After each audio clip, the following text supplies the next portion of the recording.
Qual é o tamanho da nossa fé? Já pensamos nisso?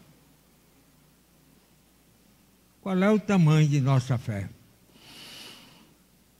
O Mestre Jesus não perde muita coisa. A fé do tamanho de um grão de mostarda capacita-nos a transpor montanhas. Então, fé do tamanho de um grão de mostarda. Qual é o tamanho de um grão de mostarda? A cabeça de um alfinete.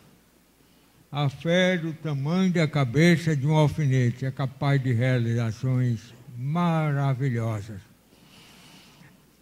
Sinto-me tentado a fazer essa introdução. Por quê? Onde encontrarmos problema, onde encontrarmos dificuldade, estamos sendo solicitados a crescer, a desenvolver a fé, a realizar. Vamos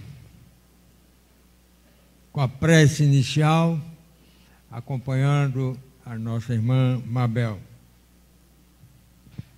Meus irmãos, boa noite. Sejam todos bem-vindos a essa casa de oração que está sendo preparada desde cedo para receber todos nós. Peço que fechemos nossos olhos, sintonizamos com a nossa respiração, elevemos nosso pensamento ao alto, a Deus, agradecer a vida, agradecer a oportunidade de estarmos aqui para mais uma noite de aprendizagem.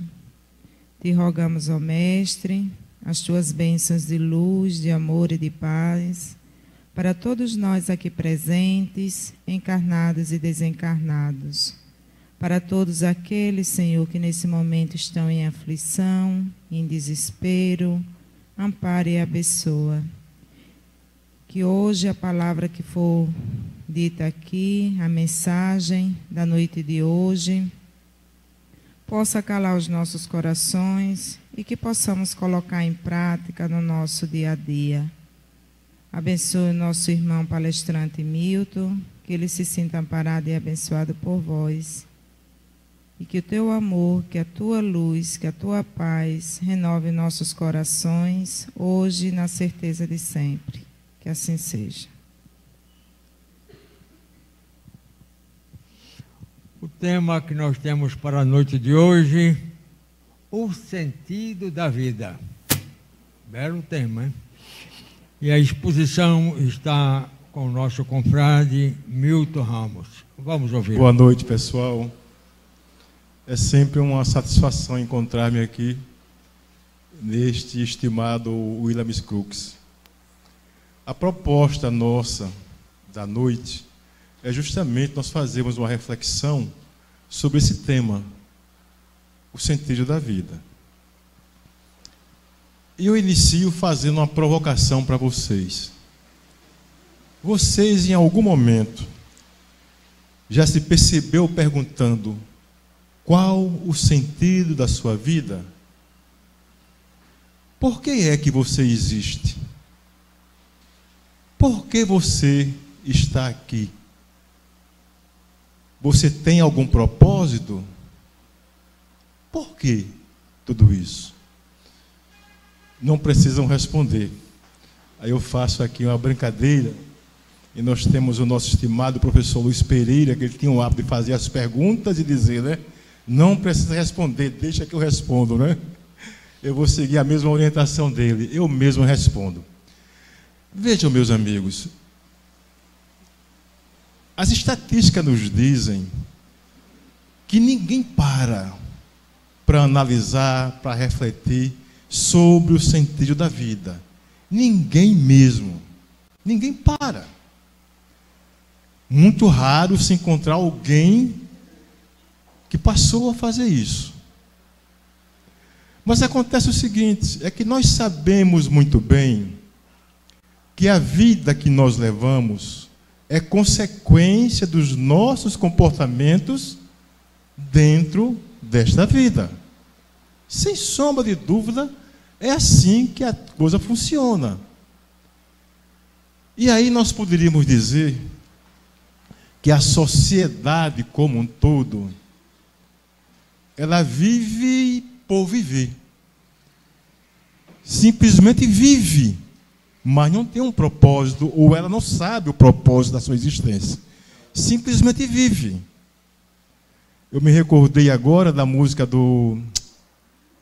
esqueci o nome dele agora. Deixa a vida me levar. Deixa a vida me levar, vida leva eu. Zeca Pagodinho. É assim que as coisas acontecem. Deixa a vida me levar, vida leva eu. Não temos propósito nenhum, mas temos consequências. O que nós temos por aí é consequência dessa forma de nós vivemos sem um propósito claro, sem um propósito explícito, sem um propósito declarado, sem um propósito consciente. Deixa a vida me levar, vida leva eu. Só que nós sabemos muito bem que a realidade nos mostra que quando nós sabemos um propósito de alguma coisa, nós temos condições de nos organizarmos melhor. É assim que nós agimos com os nossos filhos, como colocamos eles na escola. Para que nós colocamos um filho na escola? O nosso propósito é que após todo esse período, ele consiga pegar um cabedal de conhecimento suficiente, capaz de, no mercado de trabalho, ele se estabelecer e, a partir daí, ter a sua própria sustentabilidade. Para isso é que nós investimos nele. Mas, para isso, nós sabemos muito bem porque é que nós estamos educando nossos filhos. Há um propósito, e isso está claro nas nossas cabeças. E como isso está claro nas nossas cabeças, nós pagamos os melhores colégios, arranjamos melhores professores, ou seja, nos organizamos para que o propósito seja atingido da melhor forma possível.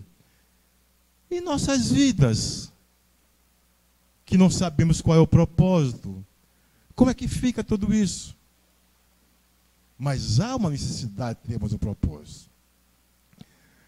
Viktor Frankl, um grande cientista do comportamento humano, ele, durante a Segunda Guerra Mundial, ficou preso no campo de Auschwitz.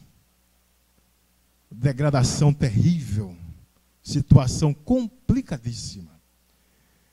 E aí o Viktor Frankl, como ele era um estudioso do comportamento humano, e ele era muito conhecido como um grande intelectual na época, ele começou a observar o comportamento das pessoas que estavam ali no campo de Auschwitz junto com ele.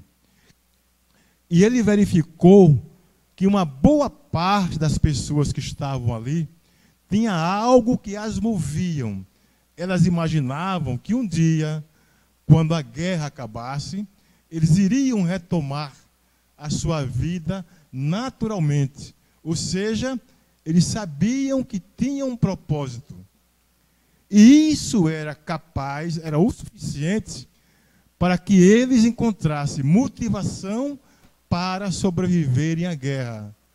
Porque se eles não tivessem este propósito, fatalmente eles ficariam prostrados, porque não faria sentido. A oposição era muito grande, a repressão é muito grande. Então, brigar, se organizar, para quê? O Viktor Frankl, então, resolveu criar um método de sobrevivência para ele mesmo. E o método é o seguinte: como ele foi um ilustre catedrático, ele começou a imaginar-se, veja, imaginar-se, dando aulas, não só nas universidades da vida, como também fazendo grandes conferências para grandes públicos. E ali ele passou toda a vida, enquanto esteve em Auschwitz, agindo dessa maneira, imaginando-se. E aí ele encontrou um propósito para a sua vida. E aí ele sabia que quando terminasse a guerra, ele iria continuar com a sua proposta. A guerra acabou. Viktor Frankl escreveu vários livros, dentre os quais um que tomou esse nome, O Sentido da Vida. E nesse livro, ele tem uma frase que é interessante, onde ele diz, falando dos seres humanos, ele nos diz: além do desejo do prazer e da vontade do poder,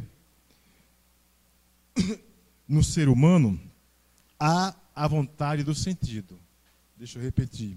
Além do desejo de prazer e da vontade de poder, existe no ser humano a vontade do sentido.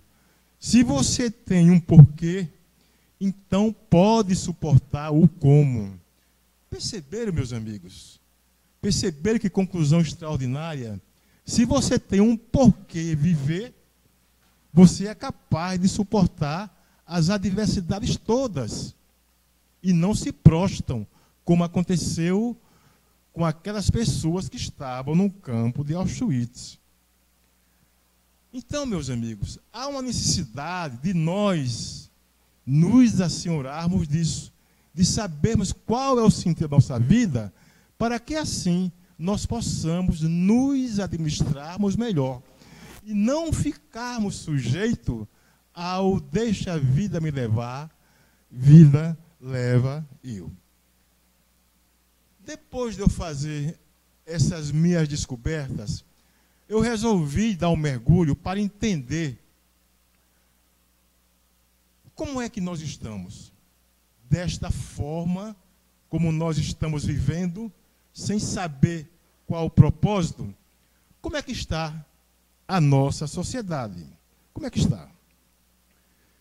E para exemplificar justamente como nós nos encontramos enquanto sociedade, eu peguei 2 exemplos, porque eu achei esses exemplos simplesmente fantásticos para o que eu quero apresentar. Eu já o apresentei também aí em alguns outros momentos. Se porventura alguém já ouviu, paciência. Mas é o seguinte, vejam só. Há uns tempos atrás, eu ouvindo a rádio CBN Notícia, que eu ouço sempre, eu assisti eu não sei se era socióloga ou era psicóloga da nossa universidade, da UFAL, ela sendo entrevistada, e o assunto era a violência. O assunto era a violência. E houve um momento em que ela, para justificar o que ela estava dizendo, ela deu um exemplo. E ela disse: vocês imaginam o seguinte, se no passado nós tivéssemos que transitar por um lugar ermo, que exigisse um certo cuidado, e se de repente chegasse alguém perto de nós, também para fazer o mesmo trajeto, nós daríamos graças a Deus, porque ali estaria alguém que iria dissipar o nosso medo. E ela prossegue dizendo: e hoje? E hoje?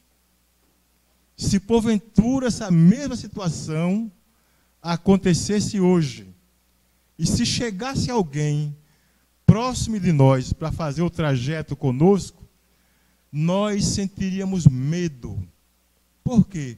Porque ali poderia estar o nosso algoz. Perceberam, gente? Essa forma de vida que nós estamos vivendo, a que ponto está levando? O outro exemplo colocado é isso. É isso. Uma propaganda institucional. Eita, quase que não sai. Deu branco. Institucional. Acho que agora acertei. E nessa propaganda na televisão, já há alguns anos atrás, mostravam a senhora dirigindo um veículo, e ao lado dela, uma criança. E aí o sinal fecha, vermelho. A senhora para o carro. A criança então olha para o outro lado da rua e vê uma criança mexendo na lata de lixo, buscando comida. Aí a criança então olha para a mãe e pergunta: mãe, o que é que aquela criança está fazendo? A mulher olha para os dois lados e responde: que criança? Criança aqui só tem você. Criança aqui só tem você. E ato contínuo entra a voz do narrador. E ele diz: às vezes o problema está tão presente no dia a dia que a gente não consegue enxergar. Milhares de crianças e jovens ainda estão expostos ao trabalho infantil no Brasil. Vejo o mundo pelo olhar de uma criança. Perceberam, gente? Perceberam? Vejo o mundo pelo olhar de uma criança. Por quê? Pelo seguinte: porque a violência, a corrupção, a bagaceira está tão grande acontecendo que nós não nos mexemos mais. Tornamos isso lugar comum nas nossas vidas. Nós perdemos a nossa capacidade de indignação. Não nos indignamos mais com o mal feito. Tornou-se uma coisa banal, uma coisa corriqueira. E aí a mulher olhou para os lados, não viu a criança. Então, o narrador tem razão. Olhe o mundo pelo olhar de uma criança, porque a criança ainda consegue enxergar justamente aquela questão que estava ali colocada. Está claro o raciocínio, gente? O Aldous Huxley, escritor extraordinário, ele tem um livro chamado Admirável Mundo Novo. E o Aldous Huxley, nesse livro dele, ele faz uma previsão. Ele imagina como será o mundo no futuro se porventura nós continuarmos com a forma que nós estamos vivendo hoje. Como será o nosso futuro? Claro que eu acho que ele é meio extremista. Mas vejam, meus amigos, o que é que ele diz.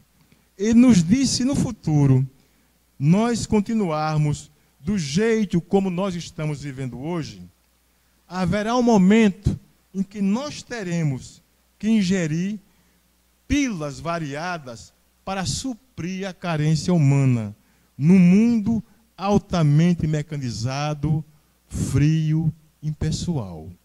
Veja como é forte, né? E em seguida ele coloca que nós deveremos ter emoções sintéticas em substituição às reais, contribuindo para aumentar a tendência de ver o outro como objeto de instrumento da sua própria realização. É forte, né? Claro que é um exagero. Tem que considerar isso. O escritor colocou um ponto muito extremista. Mas vale a pena refletir a respeito. Aonde irá nos levar a forma como nós estamos nos conduzindo? Em seguida, nessa minha pesquisa, eu descobri um outro livro também, chamado Laços de Afeto, de Hermance Dufour. Hermance Dufour foi uma médium que trabalhou com Allan Kardec lá pelos anos de 1800 e pouco ali, quando Kardec estava justamente trabalhando todo o seu trabalho, né? Então a Hermance Dufour, ela coloca para nós algo a se pensar. Veja o que é que ela nos diz. Preparados para desde o berço para o sucesso material, raras vezes recebemos aulas sobre o amor. Fomos treinados socialmente para esconder os sentimentos, camuflar as emoções. Ocorre, em verdade, que os seres humanos não estão preparados para serem humanos.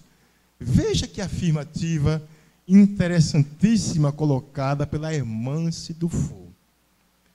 E aí eu vou colocar uma experiência até de pessoal e também que nós vimos por aí. que é a seguinte: nós vamos para a escola, nosso período escolar, e passamos um tempo lá nos preparando para a vida profissional. Mas acontece que nas escolas não nos é ensinado como lidar com o outro, a conviver com o outro. Nos é ensinado a tirarmos as melhores notas, a sermos extremamente competitivos. Mas lidar com o outro, não tem aulas específicas sobre isto. E nós não aprendemos a lidar com o outro. E aí depois nós adentramos ao mercado de trabalho. E no mercado de trabalho, a primeira coisa que se depara é que nós vamos ter que interagir com o outro para poder nós equacionarmos as situações. E aí acontece um fato que eu, como profissional, vivenciei muito, que é o seguinte: as pessoas vão para as reuniões, mas cada qual com as suas carências, cada qual com os seus sentimentos, as suas emoções, muitas das vezes mal trabalhadas. E aí a reunião tem um propósito. E de repente as pessoas ficam, eu acho, e não tem o foco no assunto que é para ser discutido. A reunião termina e não se chegou a lugar comum a respeito do que se iria resolver. Aí marca-se outra, e demora-se muito tempo, porque as pessoas ainda não estão devidamente resolvidas para interagirem nessa situação. Isso é um fato, de certa forma, incontestável. Ocorre, em verdade, que os seres humanos não estão preparados para serem humanos. Mas o que é ser humano? Ser humano, se nós formos olhar quais são os valores do ser humano, nós vamos descobrir que são aqueles que diz respeito àquilo que ele é. Aí entra honestidade, fraternidade, solidariedade, amizade, coleguismo. São essas coisas que nos tornam humanos. Porque se não for isso, nós seremos objetos animais. Mas são essas características que nos tornam humanos. E aí, de repente, nós não exercitamos esses valores que nos tornam realmente humanos. E aí passamos ao largo. E tem consequências. Feito isso, nós fomos ver como entender a vida na forma como ela se apresenta. Como? E aí nós observamos que nós vivemos hoje em uma sociedade na qual há uma profunda inversão de valores, onde o valor do ser humano reside no ter, no fazer, no parecer, em detrimento do ser. Em detrimento do ser. Vivemos hoje numa sociedade que ela é profundamente consumista. Quando eu falo em consumista, eu falo no exagero, né? Porque todo mundo sabe que consumir é normal. Nós precisamos consumir as coisas porque precisamos, de certa forma, movimentar a economia. É forma de sobrevivência humana também. Precisamos nos alimentar, gastar, tem que fazer. Agora, os exageros é o que se chama de consumismo. Eu vou dar um exagero extremo. Uns anos atrás, falava-se lá eu acho que era um presidente das Filipinas, Ferdinando Marcos, e a esposa dele, né, parece que era Imelda Marcos, a mulher possuía centenas e centenas de pares de sapato. Vocês já imaginaram, gente? A pessoa só tem 2 pés e tem uma cacetada de sapatos. E isso no caso extremado, né? Agora, num caso mais próximo da gente, quanta coisa não temos que talvez nem precisássemos ter. Em termos estatísticos, contam os especialistas que 40% daquilo que nós compramos, nós não precisamos. E há um dado também que é preciso que a gente reflita a respeito, que é o seguinte: tudo que nós temos, nós tiramos de onde? Da natureza. Uma mesa como essa, foi cortada uma árvore, foi trabalhada até tornar-se o que é. Um ventilador desse, foi tirado os minerais, os materiais de lá, e transformou-se. E transformou-se no que é. Só que aí vem um detalhe que é preciso que a gente reflita. Tiramos tudo da natureza, mas depois nós devolvemos a natureza, após o uso, em forma de lixo. E quanto mais nós consumimos, mais lixo nós devolvemos à mãe natureza. É preciso que se reflita a esse respeito. Consumo consciente. Consumo consciente. Pois é, meus amigos, essa inversão de valores tem gerado uma crise institucional, uma crise existencial jamais vista em outros tempos.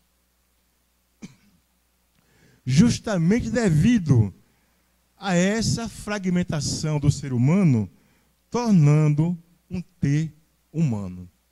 Sendo assim, nós podemos afirmar que, para a sociedade atormentada na qual vivemos, os valores materiais vêm em primeiro lugar.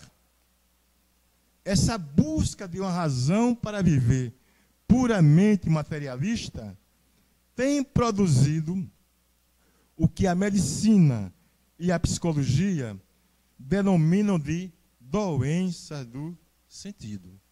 Doença do sentido. Hoje em dia, meus amigos, diversas doenças do corpo e da mente são vistas hoje como doenças existenciais. Parece uma coisa terrível, né? Causada justamente por esse distanciamento do ser humano do verdadeiro sentido da vida.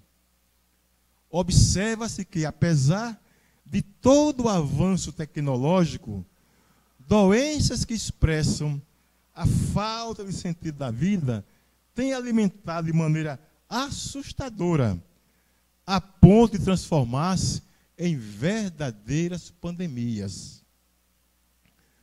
Há que se observar que, atualmente, o índice de suicídio está cada vez apavorante, principalmente de jovens.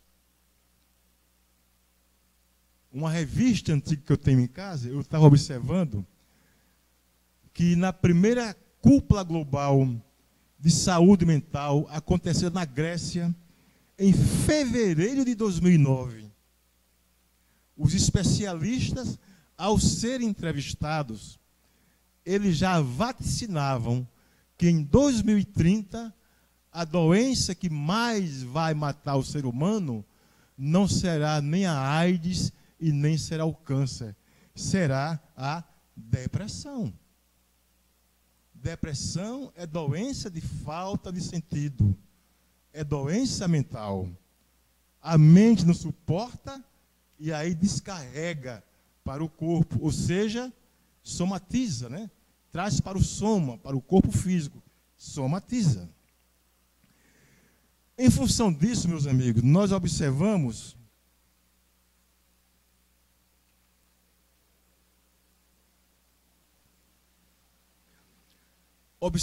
que a depressão, o suicídio, o alcoolismo, o abuso de drogas e as doenças degenerativas são pedido de socorro de uma sociedade profundamente atormentada, carente de valores espirituais que são próprios do ser humano. Carente de valores espirituais que são próprios do ser humano. Portanto, é fundamental que busquemos individualmente ou coletivamente despertar para a essência da vida, como uma única forma de cura para as pessoas que passam por estas doenças existenciais, fruto da crise que nós estamos vivendo. É sério isso, meus amigos. É muito sério. Mas feito isso, vale a pena nós observarmos qual seria então o sentido da vida. Qual seria então o sentido da vida? Quando eu estava preparando esse material, eu tive a oportunidade de conversar com algumas pessoas que passavam também por situações complicadas. E nas conversas com ela, eu pensei algumas frases que me chamaram a atenção. Uma delas: por que viver em um mundo de tanto sofrimento e amargura? Uma outra me disse: mas Milton, viver é sofrer. Viver para quê? Para ter desilusões? Para ter desilusões? E aí nós começamos a pensar, o que é que leva uma pessoa a ter tais pensamentos?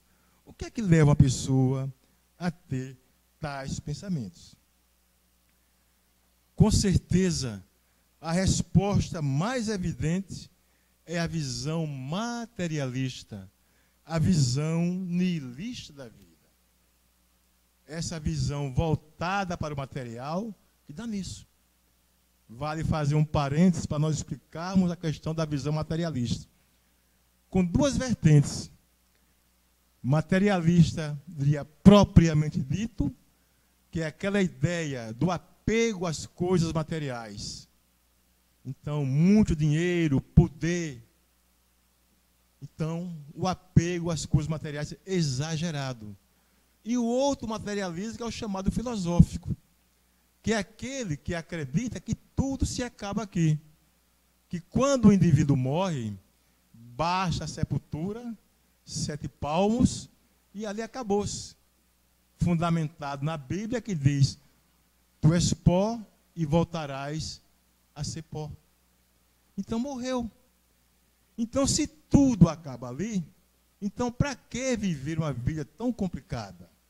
Então, essa visão é a visão nihilista, a visão do nada. Mas, meus amigos, observando a vida sobre um ângulo exclusivamente material, ela se torna uma vida sem sentido, pelas razões por quais nós acabamos de abordar. Viver, então, é um fardo muito pesado e sem razão de ser. Porém, dentro do enfoque espiritualista, a vida é um maravilhoso desafio, com muitos obstáculos, é claro, mas ao invés de representarem sofrimentos, eles significam alavancas de apoio para o progresso pessoal e transpessoal. Está claro o raciocínio, gente? Então, vamos em frente. A visão espiritualista é justamente aquela visão de que o indivíduo sobrevive à morte do corpo físico. Sobrevive à morte do corpo físico. Sendo assim, vamos caminhar agora para os finalmente. Vamos discutir qual é o propósito da vida. Qual é a nossa missão? O porquê nós estamos aqui. A primeira coisa que destaca, que eu acho que isso é comum para todas as pessoas, em especial aquelas que se dizem religiosas, é que todos nós sabemos que existe uma consciência cósmica, uma grande energia de luz e amor, uma inteligência criadora do cosmos da vida, que nós denominamos de Deus. Não importa qual a religião, pouco importa, mas todos nós estamos profundamente conscientes da existência de algo superior a nós, de algo muito superior a nós e que nós acreditamos. Mas acontece que isto não é apenas um assunto de religião. E eu vou dar um exemplo a esse respeito. Amit Goswami é um físico, um cientista simplesmente extraordinário. Um físico nuclear e PhD em física quântica. Ele tem vários livros. Entre eles tem um chamado O Universo Autoinconsciente. E neste livro, O Universo Autoinconsciente, ele tenta provar a existência do universo pelas vias matemáticas. Parece loucura, né? O cara provar a existência do universo só matematicamente falando não é fácil. Mas tem um trechozinho lá no livro dele que é interessante. Quando ele diz o seguinte, é que o universo não se justifica se não houver algo fora dele que o administre. E esse algo é o que nós chamamos de Deus. Partindo de um cientista quântico, realmente é qualquer coisa extraordinária. E em seguida ele fecha essa observação dele, dizendo o seguinte: a continuar os estudos da forma como eles estão caminhando, em breve Deus deixará de ser assunto de religião para ser assunto de ciência. Perceberam que coisa fantástica? É simplesmente maravilhoso. E aí nós encontramos no nosso estimadíssimo tribuno espírita baiano, Divaldo Franco, quando ele coloca textualmente essa questão de nós entendermos Deus como nosso Pai. E nos diz Divaldo, crer em Deus é um fenômeno genético e religião é um fenômeno social. Temos a religião dos nossos pais, da família, do meio social, mas crer em Deus é absolutamente genético. Todos nós somos filhos dele e fomos criados à sua imagem e semelhança. Mas aí, meus amigos, vêm as consequências desse entendimento. Por quê? Porque Deus criou o universo com uma finalidade útil, desde um simples átomo até uma galáxia. Tudo existe, ocupando um determinado papel, interagindo entre si, formando o holos, ou seja, formando uma unidade. Está tudo aí. E tudo é colocado por Deus.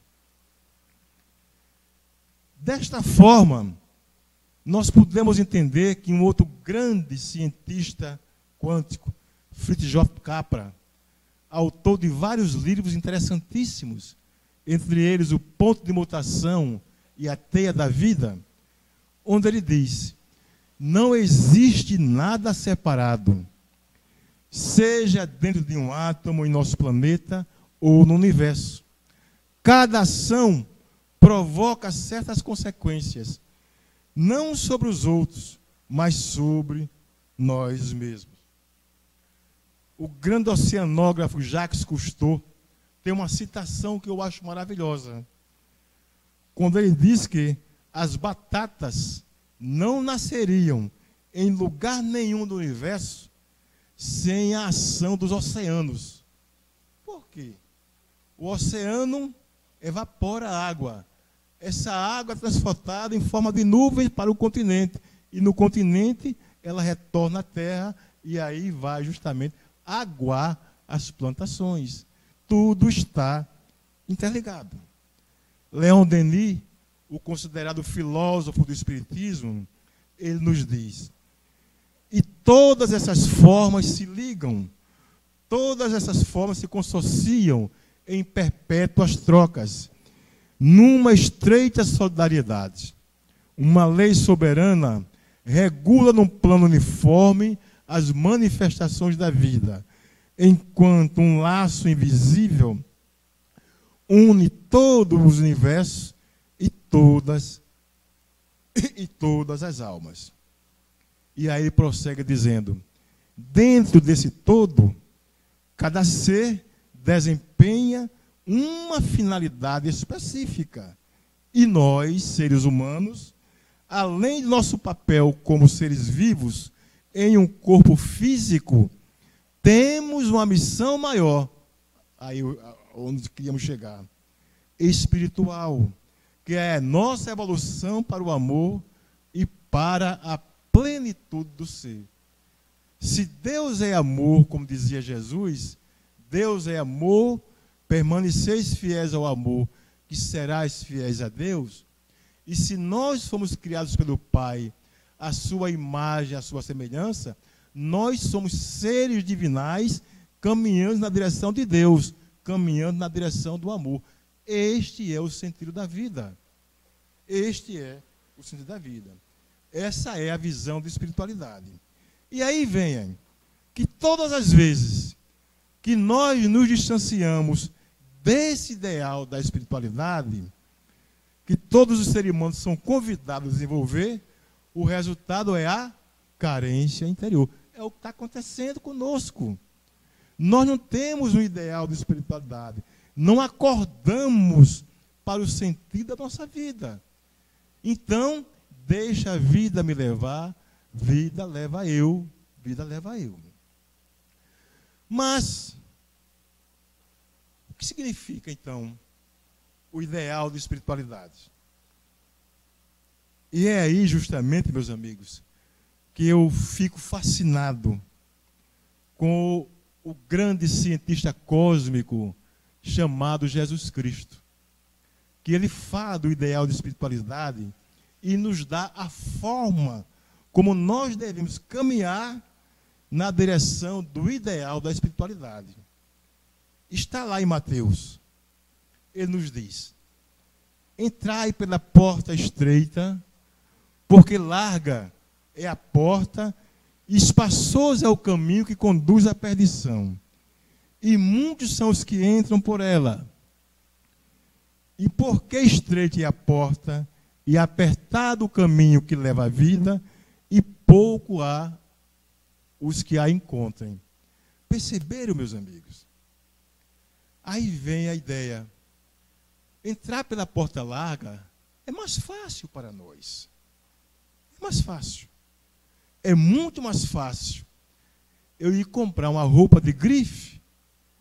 É muito mais fácil ter um carro novo do que eu trabalhar no sentido de melhorar a minha educação, de melhorar enquanto pessoa, enquanto ser humano. Essa é a vida que nós levamos. Como nós não temos, claro, o ideal de espiritualidade, nós vivemos a vida que levamos hoje. E isso tem levado justamente a essa carência interior. Mas vamos ver aqui o significado da porta larga. Porque é preciso que nós levemos em consideração que Jesus era uma figura extraordinária. Utilizava-se de simbolismo de uma forma fantástica. Esse é um simbolismo posto por Jesus. E aí vem, ao olhar de hoje, o significado da porta larga. É justamente a busca das ilusões, de uma vida centrada na inversão de valores, no materialismo, com o objetivo de se adquirir a felicidade. Felicidade num carro novo, felicidade numa roupa de marca, felicidade numa grife. Como se pudesse buscar felicidade em algo que está fora de nós. Quando felicidade é um estado interior de calma, de harmonia, de tranquilidade, que é bem diferente.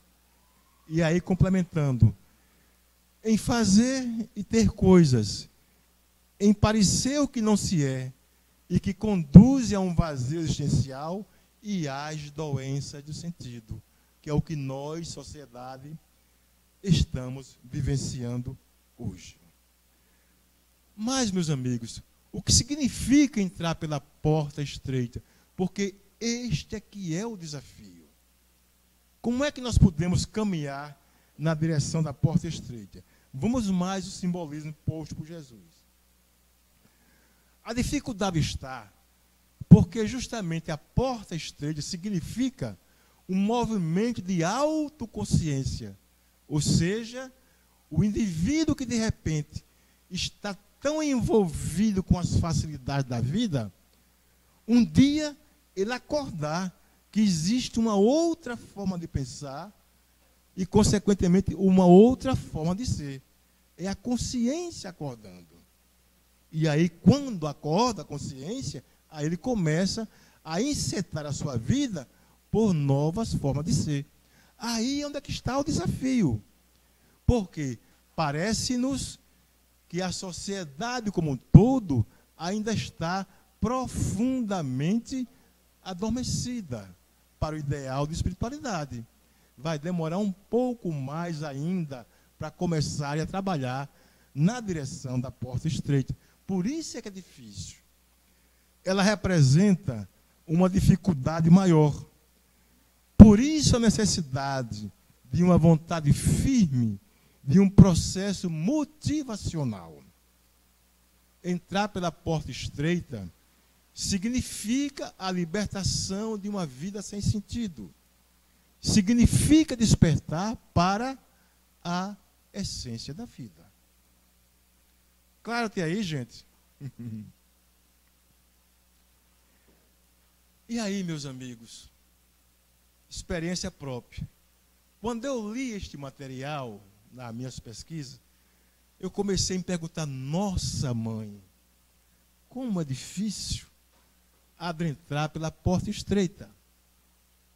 Mas, como eu acredito que nós já estamos no caminho, nós que estamos aqui, já estamos no caminho, há momentos que nos dá uma certa ânsia de avançar mais rápido. Por que não podemos fazer mais rápido? Diz o Leibniz, né, que a natureza não dá saltos, né?